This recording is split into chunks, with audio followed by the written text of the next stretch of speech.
হযরত ঈসা নবী আশ্চর্য হয়ে গেলেন। আশ্চর্য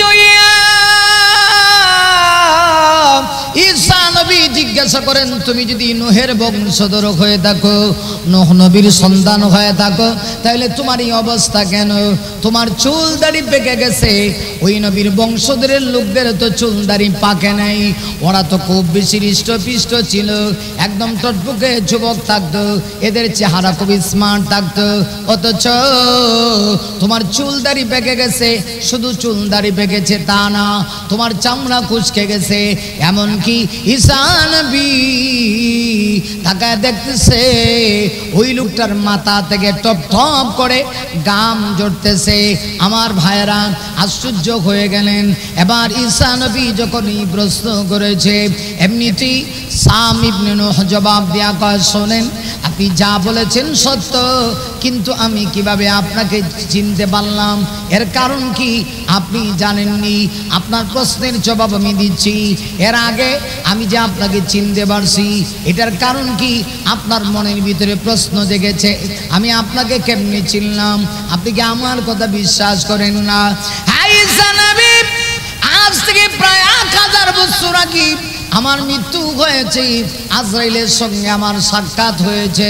আমি আমার জীবদ্দশায় আমার বাবা নূহ আলাইহিস সালাতু ওয়াস সালামের কাছ থেকে শুনেছি, এমন একদিন আসবে ঈসা নবীর উম্মতেরা, আপনি যখন নবুয়তের দাওয়াত দিবেন, এক আল্লাহর দাওয়াত দিবেন, ওরা আপনার কথা বিশ্বাস করবে না।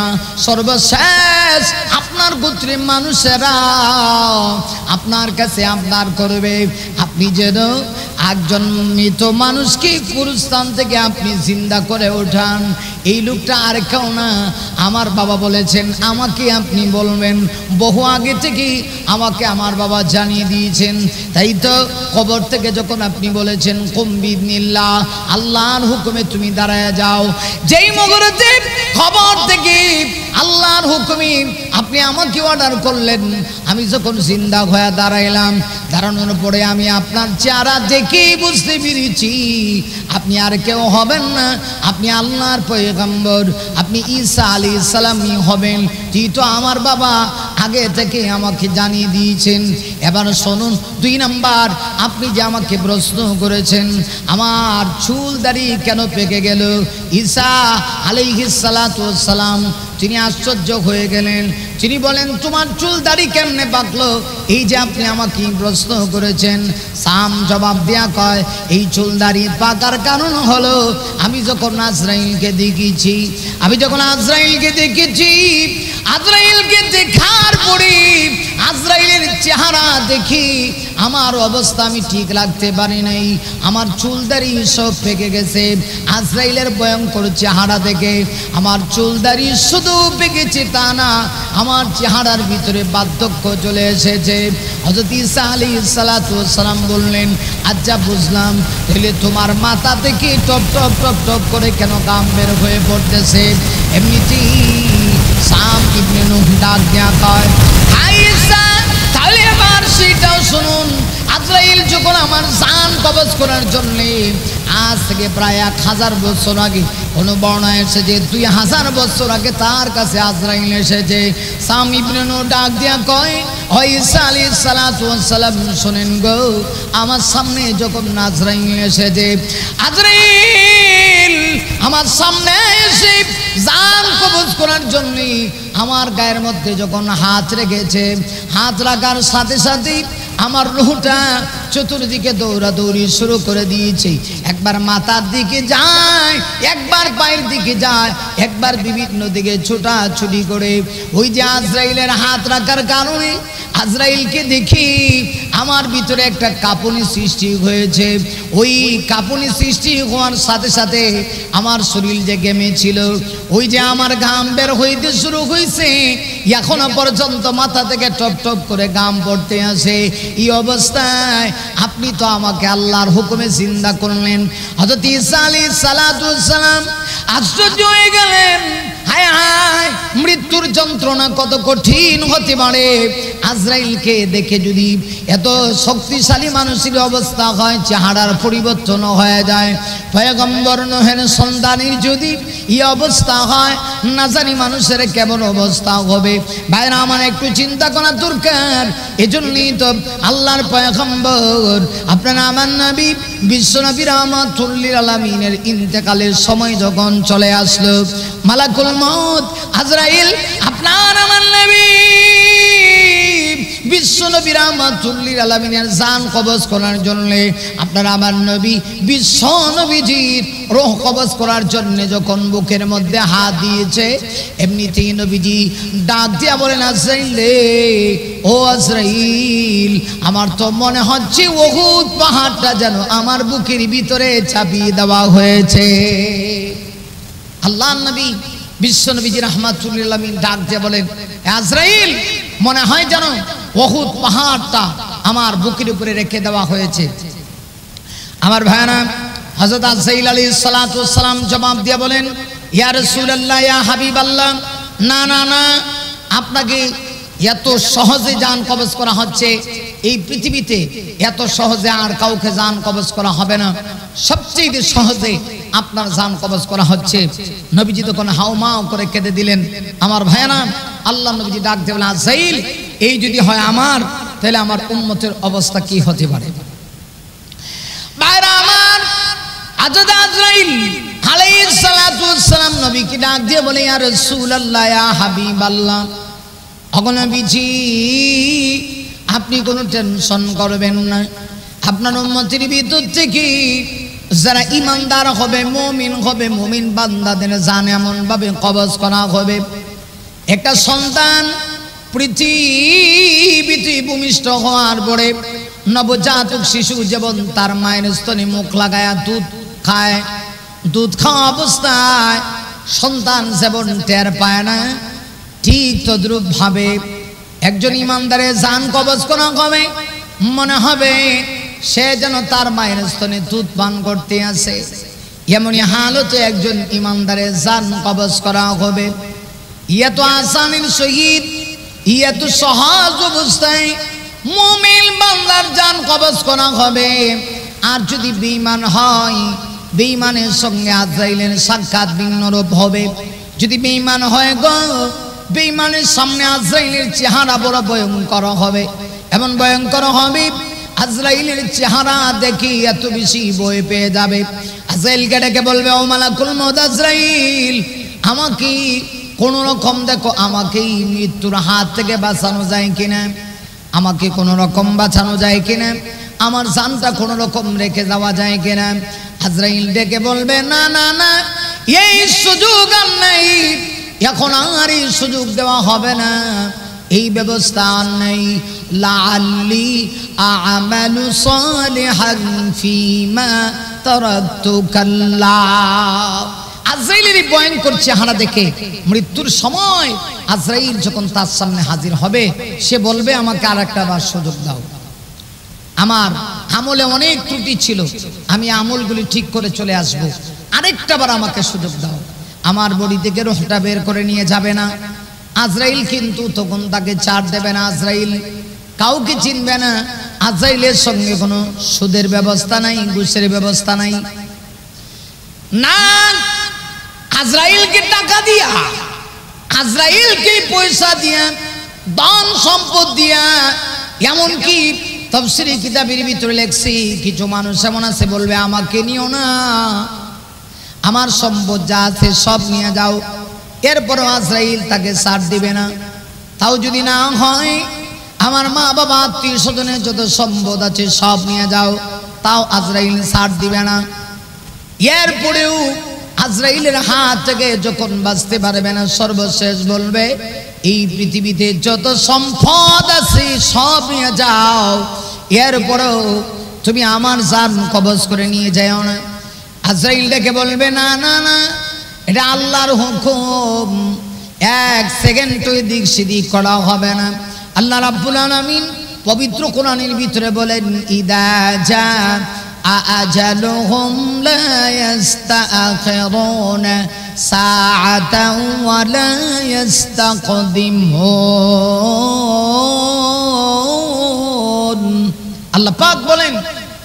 যখন চলে আসবে, মালাকুল মউত আজরাইল যখন তোমার কাছে চলে আসবে, তখন তুমি এক কদম পিছনেও যেতে পারবে না, এক কদম সামনেও যেতে পারবে না।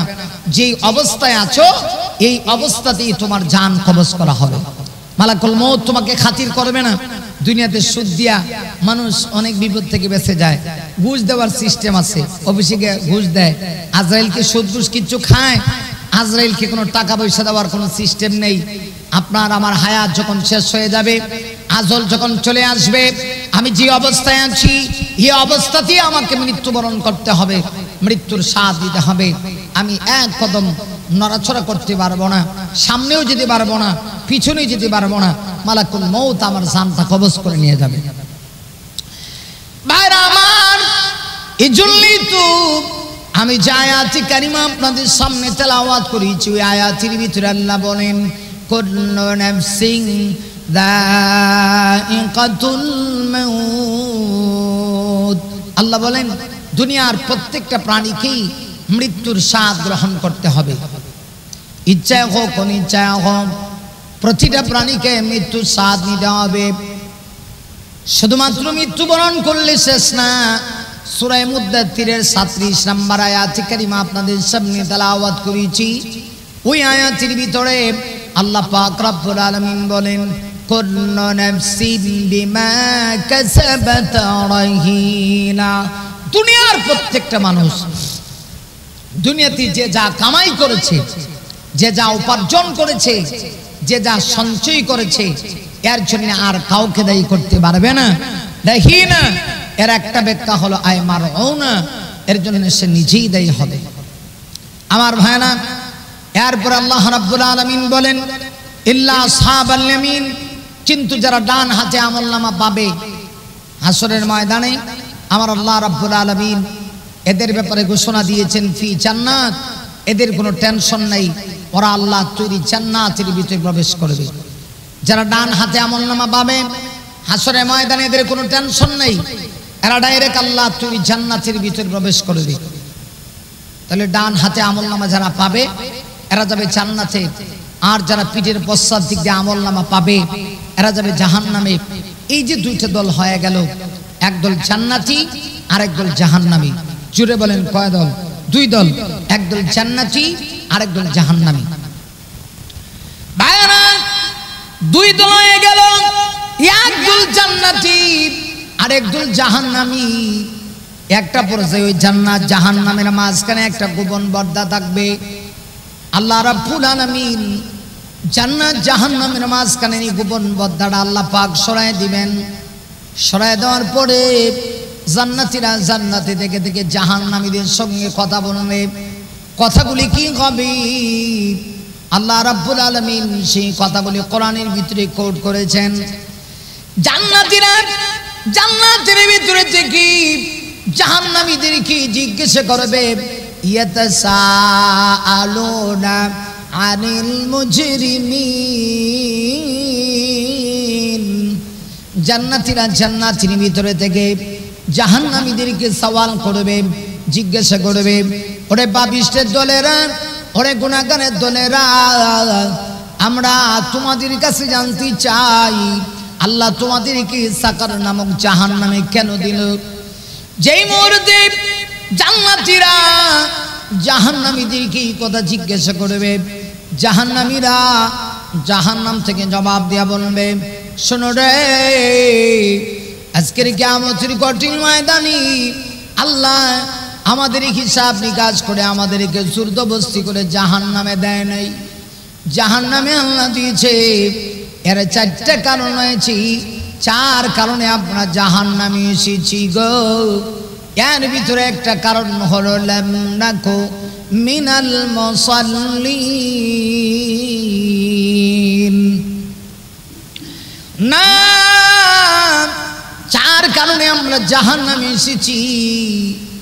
এর ভিতরে প্রথম নাম্বার কারণ হলো দুনিয়াতে আমরা মুসল্লি ছিলাম না, বেনামাজি ছিলাম, দুনিয়াতে আমরা নামাজ পড়তাম না, চার কারণে জাহান্নামে এসেছি।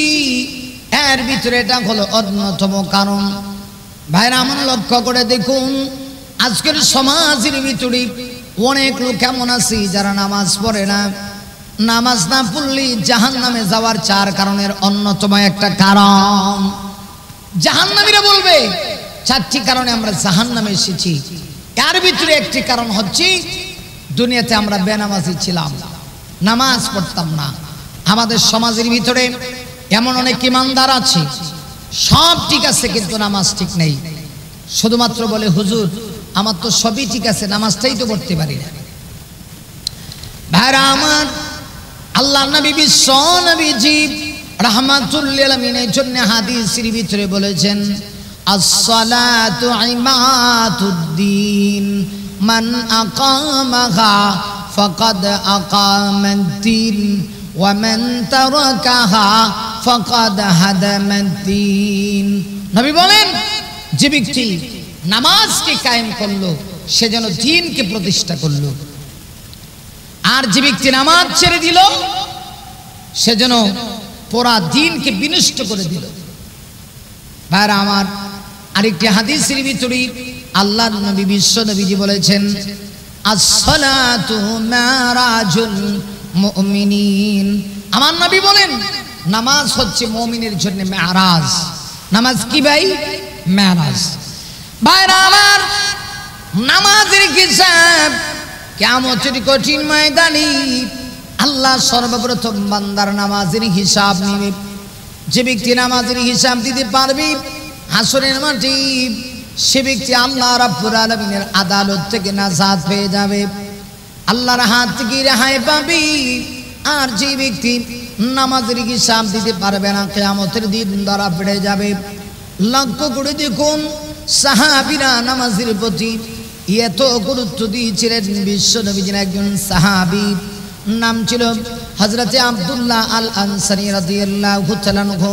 আমার ভাইরা, আমার নবীজি রাহমাতুল লিল আলামিন যখন মদিনায় চলে গেলেন, আমার নবী হলেন মদিনার প্রেসিডেন্ট। আমার নবীজি মসজিদে নববীর মধ্যে আমার নবীজি ইমামতি করান। আমার ভাইরা, সাহাবায়ে কেরাম নবীজির পিছনে পিছনে দাঁড়ায়া দাঁড়ায়া আল্লাহ নবীজির পিছনে নামাজ আদায় করে। আমার নবীজি নামাজ শেষ হয়ে গেলে পড়ি বিশ্ব নবীজি সাহাবীদেরকে নিয়ে বসেন। সাহাবায়ে কেরাম 3 বছর নীরবতা পালন করে আমার নবীজির সামনে বসে থাকেন, অপেক্ষার প্রহর গুনেন। আমার নবীজি তাদেরকে কোন সময় কি বলবেন, নবীজির মূল্যবান নসিহত শোনার জন্য সাহাবায়ে কেরাম বসে থাকে।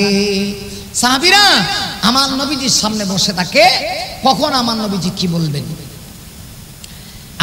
আমার নবীজির সাহাবীরা কেউ যায় না, কিন্তু ওই যে আব্দুল্লাহ আল আনসারী নামাজটা শেষ হইতে দেরি হয়, আব্দুল্লাহ আল আনসারী দৌড়ায় বাড়িতে যাইতে দেরি হয় না। নামাজ শেষ হইতে দেরি হয়, দৌড়ায় বাড়িতে যাইতে দেরি হয় না।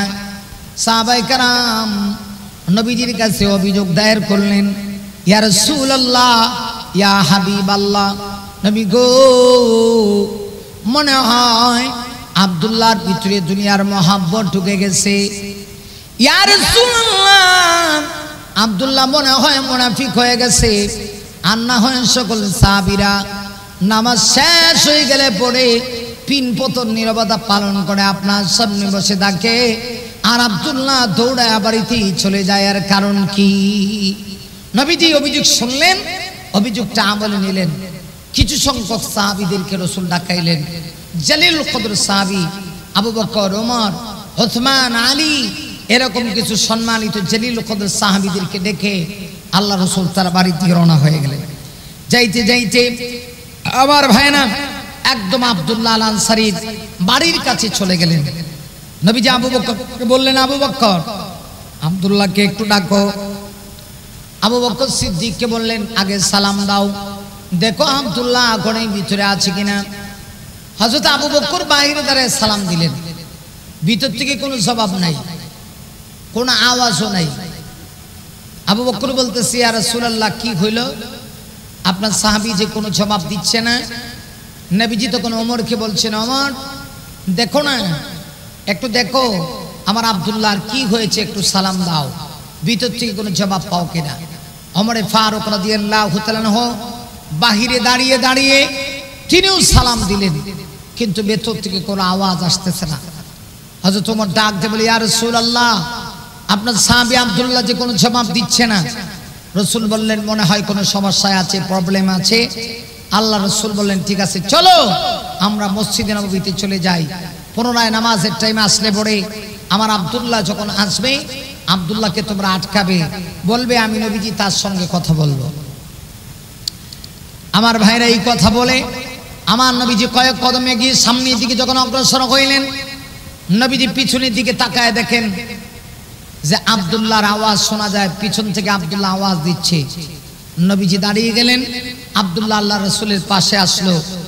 নবীজি আব্দুল্লাহকে ডেকে বললেন, আব্দুল্লাহ, তোমার চেহারা মলিন কেন, কি হয়েছে? আজকে তোমার বাড়িতে আমি আসলাম, আমি বিশ্বনবী তোমার বাড়িতে আগমন করলাম, তুমি কি খুশি হও নাই? সাহাবীদের সালাম শোনো নাই? জবাব কেন দাও নাই? প্রতি উত্তর কেন করো নাই? কি হয়েছে, কি প্রবলেম ফেস করছো বলো। হযরত আব্দুল্লাহ তখন চোখের পানি ছেড়ে দিয়ে হাউমা করে কান্না করতেছে। আল্লাহ নবীজি ডাক দিয়ে বলেন, আব্দুল্লাহ, তোমার কি হয়েছে? এভাবে তুমি কাঁদতেছো কেন? বাইরে আমার আব্দুল্লাহ আনসারী শুধু কান্না করে, কান্নার কারণে কথা বলতে পারে না। আমার নবী বুঝতে পেরেছে আব্দুল্লাহ মনে হয় কোনো প্রবলেম ফেস করছে। আমার নবীজি আব্দুল্লাহকে ডাক দিয়ে বলেন, আব্দুল্লাহ রে, আমি তো রহমতের নবী, উম্মতের জন্য আমার বড় দরদ, আমাকে বলো তোমার কি হয়েছে।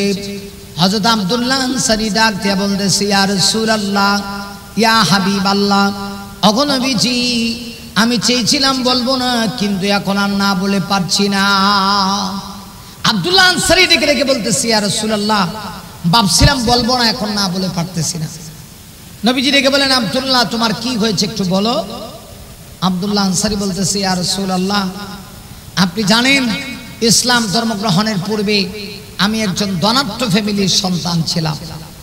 আল্লাহ আমাকে সম্পদ বলতে কম দেয় নাই। সকালবেলা আমি যে পোশাক পরতাম, বিকেলবেলা আমি আর সেই পোশাক পরতাম না। সকাল বিকাল আমি কাপড় পরিবর্তন করতাম। আমি সে আব্দুল্লাহ ইসলাম ধর্ম গ্রহণ করার কারণে আমার বাবা পৈতৃক সম্পত্তি থেকে আমাকে আমার বাবা একটু অংশ দেয় নাই। এমনকি আমার চাচা আমার প্রতি খুব ভালোবাসা ছিল। আমার চাচা আমাকে খুব বেশি ভালোবাসতো। আমার চাচার টাকা দিয়ে, অর্থ দিয়ে আমার দেহে এক জোড়া কাপড় ছিল, সেই কাপড়গুলি পর্যন্ত আমার চাচা খুলে নিয়ে গেছে। ইয়া রাসূলুল্লাহ, আমরা এত গরিব, এত গরিব নবী গো, এক টুকরা কাপড় আছে, এই সামান্য এক টুকরা কাপড় দিয়ে আমরা স্বামী আর স্ত্রী দুজনে মিলে নামাজের টাইম আসলে পরে নামাজ পড়ি। ইয়া রাসূলুল্লাহ, আজান যখন হয়ে যায় আমি তখন মসজিদে চলে যাই, এক টুকরা কাপড় পরে আমার স্ত্রীকে কোথায় রাখবো, এই জন্য ঘরের ভিতরে আমি একটা গর্ত খুঁজে রেখেছি, সেই গর্তের ভিতরে আমার স্ত্রীকে রেখে যাই।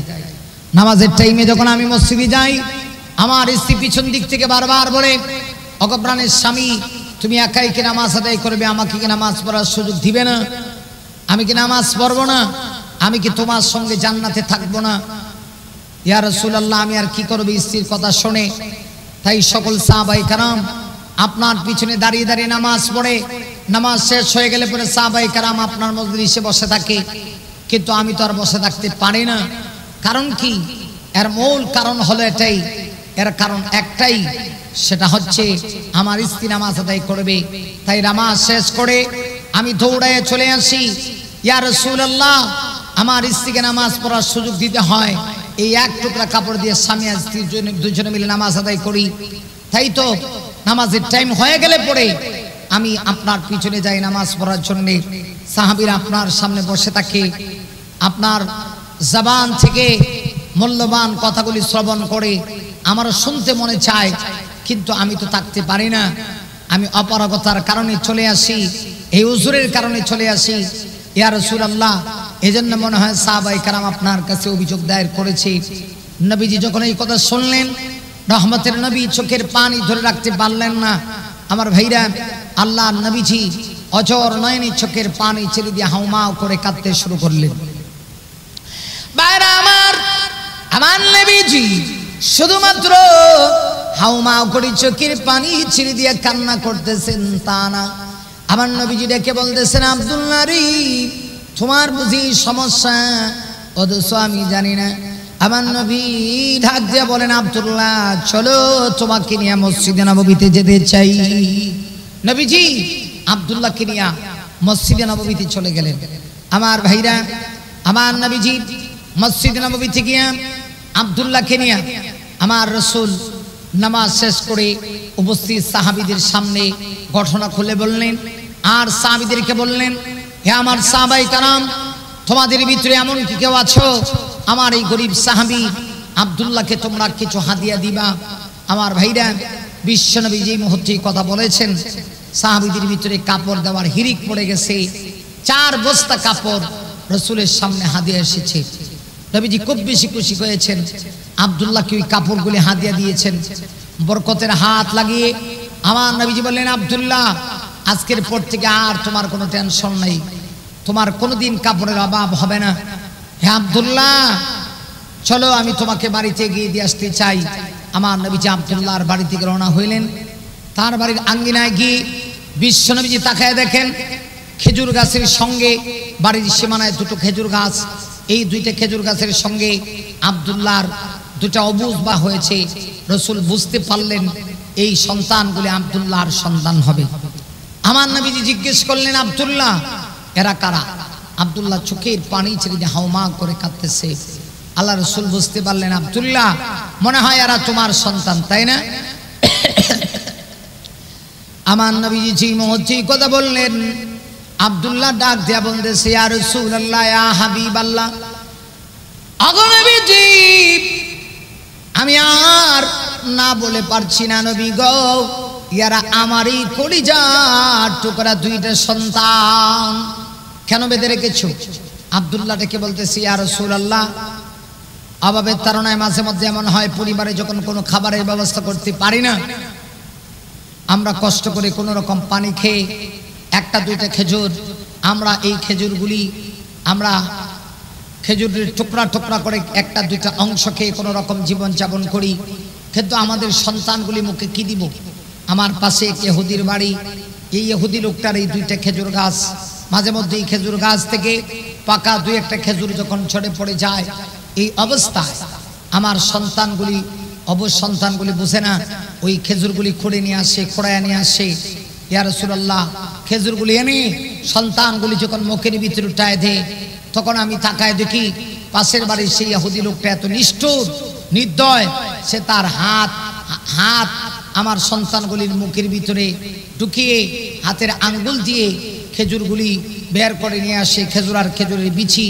শেষ পর্যন্ত কি করব আমি আর এইগুলা দেখে নিরুপায় হয়ে গেছি, তাই আমি তাদেরকে খেজুরের গাছের সঙ্গে বেঁধে রেখেছি। আল্লাহর নবীজি কথা শুনে চোখের পানি ছেড়ে দিলেন। আর নবীজি সাহাবীদেরকে ডেকে বললেন হে আমার সাহাবীরা, তোমাদের ভিতরে এমন কি কেউ আছো আমার এই গরিব সাহাবীকে 2টা খেজুর গাছ কিনে দিবা? যদি কিনে দিতে পারো আমি নবী তোমাকে জান্নাতে নিয়ে যাওয়ার গ্রান্ডেড, জান্নাতে নিয়ে যাওয়ার জিম্মাদার। আমার ভাইরা, বিশ্ব নবীজি মুহূর্তে কথা বলেছেন, এমনিতেই দেখা গেল সাহাবীদের ভিতর থেকে হযরত উসমান এখানে হাত উঠে ডাক দিয়ে বলে ইয়া রাসূলুল্লাহ আমি 2টা খেজুর গাছ কিনে নিয়ে আসবো, আপনি আমাকে জান্নাতে নিয়ে যাওয়ার গ্রান্ডেড জিম্মাদার হয়ে গেলে আমার জীবন ধন্য। হযরত উসমান গনি ইহুদি লোকটার কাছে গেলেন, বললেন এই 2টা খেজুর গাছকে তুমি বিক্রি করবে? ইহুদি লোকটা বলে অবশ্যই। কিভাবে বিক্রি করবে? ইহুদি লোকটা বলতেছে একটা খেজুর গাছের বদলা 70টা খেজুর গাছ দিতে হবে। ঠিক আছে আমি তোমাকে 140টা খেজুর গাছ দিলাম বাগান থেকে, আর বিনিময়ে 2টা খেজুর গাছ আমাকে দিয়ে দাও। তিনি মালিক হয়ে এই 2টা খেজুর গাছ আল্লাহর নবীজির সামনে পেশ করলেন। নবীজি খুশি হইয়া উসমান গনিকে বললেন উসমান এই পৃথিবীতে অনেক মানুষ সম্পদ পেয়ে আল্লাহ তুমি জাহান্নাম খরিদ করে, আর তুমি সে ব্যক্তি যে সম্পদ পেয়ে আল্লাহ তুমি জান্নাত কিনেছো।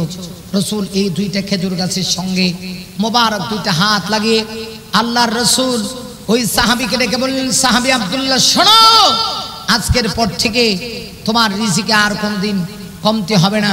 খেজুর গাছে এত পরিমাণ খেজুর ধরবে যেগুলি বিক্রি করে তুমি খাবে, তোমার সন্তান খাবে, তোমার পরিবারের লোকেরা খাবে, কোনো সমস্যা হবে না, কোনো প্রবলেম ফেস করবে না। বরকত হয়ে গেল, এত বরকত যে খেজুর গাছের খেজুর বিক্রি করে আব্দুল্লাহ নিজে পরিবার চালায়, তার সন্তানগুলি চলে, এমন অবস্থা হয়েছে। পরবর্তীতে আল্লাহ রাব্বুল আলামিন তাদেরকে যাকাত দেওয়ার মতো সম্পদ আল্লাহ পাক তাদেরকে দিয়ে দিয়েছেন। আমার ভাইরা, এই ছিলেন সাহাবায়ে কারাম। কঠিন বিপদে পড়েও, কঠিন মুসিবতে পড়েও সাহাবায়ে কারাম নামাজ মিস করেন নাই। আর আমরা জান্নাতে যদি চাই, অথচ আমরা নামাজ পড়তে রাজি না। প্রিয় ভাইরা আমার, আসুন আজকে পর্যন্ত আর লম্বা করতে চাই না। জাহান্নামে যাওয়ার 4টি কারণ বললাম, এর ভিতরে প্রথম কারণটাই হলো লাম নাকু মিনাল মুসাল্লিন, দুনিয়াতে নামাজ না পড়া। আমরা সবাই নামাজ পড়ার জন্য চেষ্টা করব। আল্লাহ পাক আমাদেরকে সেই তৌফিক দান করুন। আমিন। ওয়া আখিরু দাওয়ানা আনিল হামদুলিল্লাহি রাব্বিল আলামিন।